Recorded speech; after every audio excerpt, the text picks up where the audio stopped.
did you move the door?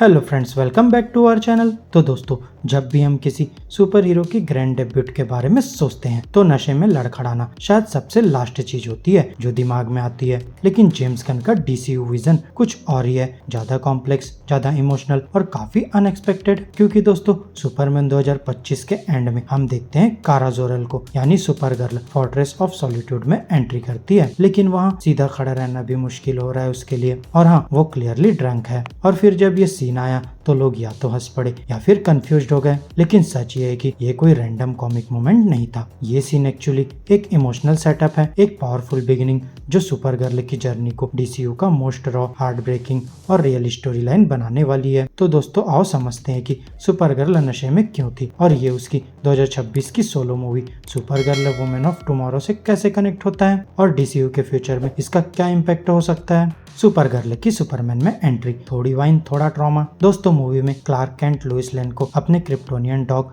Crypto के बारे में बता रहा होता है। जब लुइस पूछती है कि वो डॉग उसके साथ क्यों है, तब क्लार्क कैजुअली बोलता है कि ये एक फॉस्टर सिचुएशन है, यानी उसका एक्चुअल ऑनर कोई और है। और फिर लास्ट में एंट्री होती है सुपर गर्ल की, जहाँ फाइनल सीन में कारा जोरल फोर्ट्रेस ऑफ सॉलिट्यूड में लैंड करती है, डिसोरिएंटेड, स्लरिंग और क्लियरली डंक। यहाँ उसका स्वैग फुल ऑन है और फिर थैंक्स फॉर वॉचिंग हिम कह के वो क्रिप्टो को उठाती है और बिना किसी केयर के उड़ जाती है। हाँ दोस्तों, सीन तो फनी था, लेकिन उसमें छुपी स्टोरी बहुत गहरी है। क्रिप्टोनियंस ड्रंक कैसे हो सकते हैं? दोस्तों, यहाँ जेम्स गन अपनी कॉमिक बुक नर्ड ब्रेन का मैजिक दिखाते हैं, जहाँ क्लार्क मूवी में एक्सप्लेन करता है कि अर्थ के येलो सन के नीचे क्रिप्टोनियंस ड्रंक नहीं हो सकते क्योंकि वही उन्हें पावर्स देता है। लेकिन क्रिप्टॉन जैसे रेड सन के नीचे वो अपनी पावर्स लूज करते हैं और नॉर्मल ह्यूमंस जैसे फील करते हैं, इंक्लूडिंग नशा। तो दोस्तों, इसका मतलब कारा किसी रेड सन प्लेनेट पर पार्टी कर रही थी जहाँ वो फुल ह्यूमन जैसे ड्रंक हो गई और फिर सीधा अर्थ आई। पर ये सिर्फ एक क्वर्की डिटेल नहीं है, ये एक डायरेक्ट रेफरेंस है डीसी कॉमिक्स की एक इमोशनल मास्टरपीस से, Supergirl woman of tomorrow, straight out of the comics pen and purpose. दोस्तों, टॉम किंग की लिखी हुई Supergirl woman of tomorrow एक ऐसी स्टोरी है जिसमें कारा जोरल इमोशनल रॉक बॉटम पर होती है, जहाँ उसकी 21st बर्थडे होती है और वो किसी शेडी एलियन बार में रेड सन प्लेनेट पर बैठी होती है, बस ड्रिंक करते हुए। यहाँ वो सेलिब्रेशन के लिए नहीं बल्कि दर्द भूलने के लिए होती है। और फिर कॉमिक में कारा का मिशन था कैल-एल, सुपरमैन को प्रोटेक्ट करना, जब वो क्रिप्टॉन से निकला। लेकिन स्पेस टाइम ट्विस्ट की वजह से वो अर्थ पर काफी लेट पहुंची। तब तक सुपरमैन बड़ा हो चुका था और दुनिया का हीरो बन चुका था। अब उसका पर्पस गायब,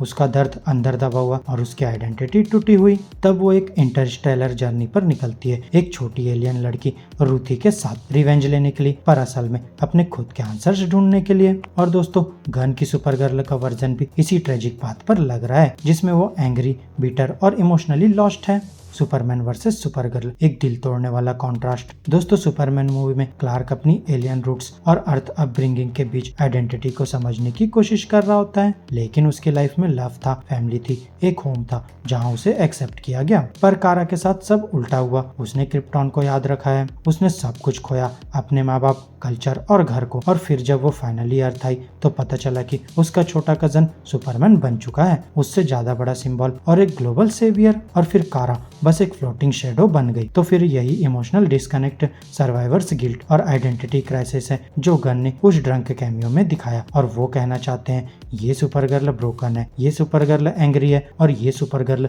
किसी की साइड किक बनने नहीं आई।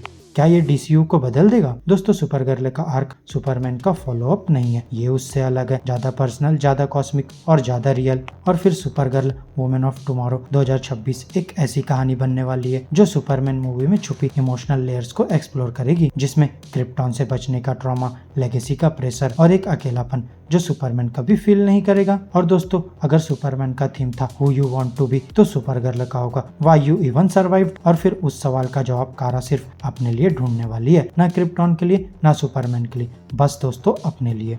फाइनल थॉट्स, रॉक बॉटम से रिडेम्पशन तक। दोस्तों, सुपर गर्ल का ड्रंक सीन कोई पंच लाइन नहीं था, वो एक प्रोलॉग था। जेम्स गन और टॉम किंग कारा जोरेल को एक नए तरीके से रिडिफाइन कर रहे हैं। ना वो सुपरमैन की कॉपी बनेगी, ना एक सेकंड क्लास हीरो, बल्कि एक ऐसी वॉरियर बनेगी जिसमें पेन है, एंगर है और एक पर्सनल क्वेस्ट है जिसका एंड अननोन है। तो दोस्तों, जब super girl woman of tomorrow 2026 में रिलीज होगी तो तैयार रहना एक ऐसी सुपर गर्ल के लिए जो ना सॉफ्ट है, ना स्वीट बल्कि एक फायरबॉल है जो अपनी आइडेंटिटी के लिए दुनिया से लड़ने को रेडी है। और उसकी जर्नी शुरू होती है एक ड्रंकन स्टम्बल से straight into the fortress of solitude. तो फ्रेंड्स, मेरी आज की इस वीडियो में बस इतना ही। आपको हमारी ये वीडियो कैसी लगी अपने थॉट्स कमेंट बॉक्स में शेयर कर सकते हैं। और अगर ये वीडियो अच्छी लगी हो तो वीडियो को लाइक करो, चैनल को सब्सक्राइब करो और ऐसे ही लेटेस्ट कंटेंट के लिए बेल आइकन जरूर प्रेस कर लो। अब मैं मिलूंगा आपसे अपनी नेक्स्ट वीडियो में, तब तक के लिए बाय बाय दोस्तों।